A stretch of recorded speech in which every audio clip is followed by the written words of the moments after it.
Assalamualaikum warahmatullahi wabarakatuh. Dan bertemu lagi ke channel saya, Jualan Channel kita. Allahu Akbar, Allah. Kalau saya kena tu, memang saya pun mungkin berdebur dan takut lah, dalam keadaan panik lah. Apabila ada seekor anjing yang dipelihara oleh jiran di hadapan jalan yang saya lalui, tiba-tiba datang menyerang saya. Okey, bayangkan yang tu kalau kita lah orang sebagai orang lelaki, tapi lelaki yang dewasa, tapi kalau kanak-kanak, Allah Akbar, kita dapat kita boleh faham lah macam mana situasinya apabila yang menghadapi situasi ini adalah pelajar-pelajar sekolah dan wanita pula.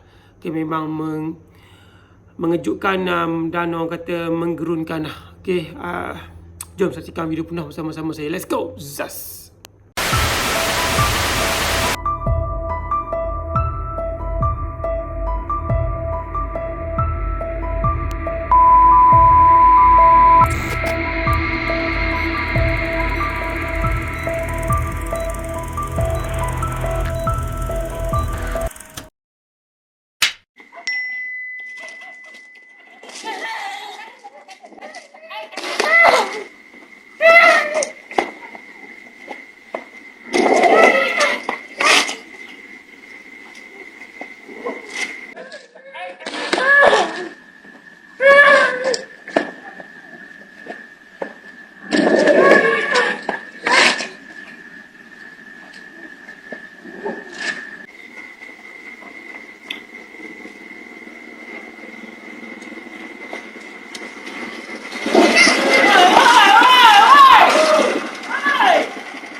Okay guys, so kecoh 2-3 hari ni berkenaan dengan Rocky.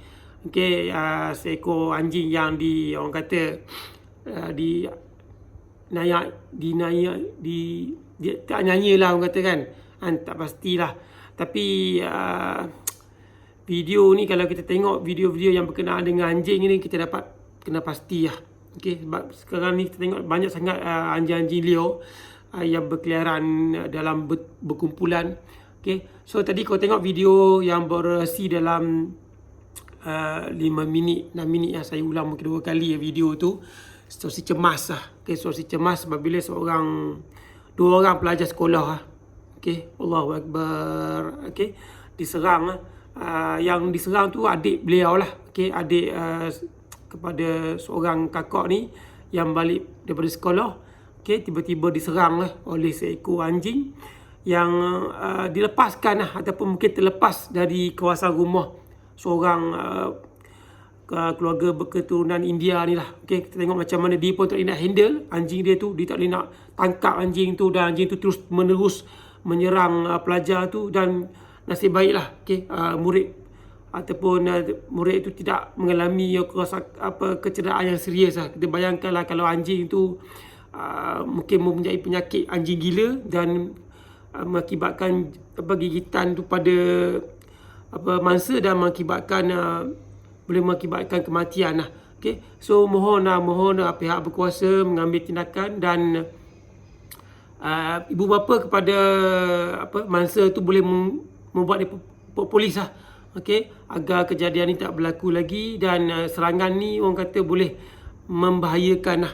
Okay. Lebih baik kita mencegah daripada mengubati lah kan. Sebab kita kena faham kalau kita dah memelihara sejenis haiwan yang orang kata mungkin dia tiba-tiba boleh jadi agresif, dan memang tanggungjawab kita untuk menjaga dan memastikan kawasan kita tu tak dibolosi lah oleh anjing-anjing yang orang kata mungkin tak terkawal lah. Okay, kalau bayangkan kalau dikata anjing tu anjing peliharaan, tapi kenapa anjing tu tak boleh ditangkap dan tak mendengar cakap kepada tuan punya anjing tu lah. Okay, so mohon pihak berkuasa mengambil tindakan, dan orang kata keluarga mangsa tu boleh membuat report polis. Dan kita tengok lah, kita memang sedih juga lah macam mana saksi tu berlaku. Dan kita tengok pemilik anjing tu dengan cara tak spontan lah, ataupun tak meminta maaf lah. Kita tahu lah kot video lepas-lepas ni mungkin dia akan berjumpa dengan family tu ataupun orang alam, tapi setakat ni saya tak dapat maklumat apa-apa. Dan keluarga tu just biar saja benda ni berlaku seolah-olah macam benda-benda biasa, tapi kita anggap ni sebagai benda yang tak sepatutnya lah berlaku, dan kecederaan boleh mengakibatkan kematian lah. Okay, bayangkan kalau anjing tu serang dan adik tu tiba-tiba jatuh dan mengakibatkan kecederaan teruk pada bahagian kepala dan sebagainya, apa saya pernah jawab.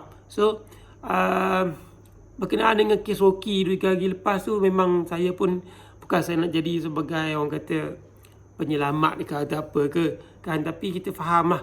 Okay, bila pihak berkuasa mengambil tindakan, mesti ada yang membuat laporan dan akan mengambil tindakan, dan sepatutnya pemilik ataupun siapa saja membiarkan polis menangkap dan membuat siasatan, bukannya menghalang daripada pihak berkuasa menjalankan tugas mereka. So apa komentar berkenaan video ni?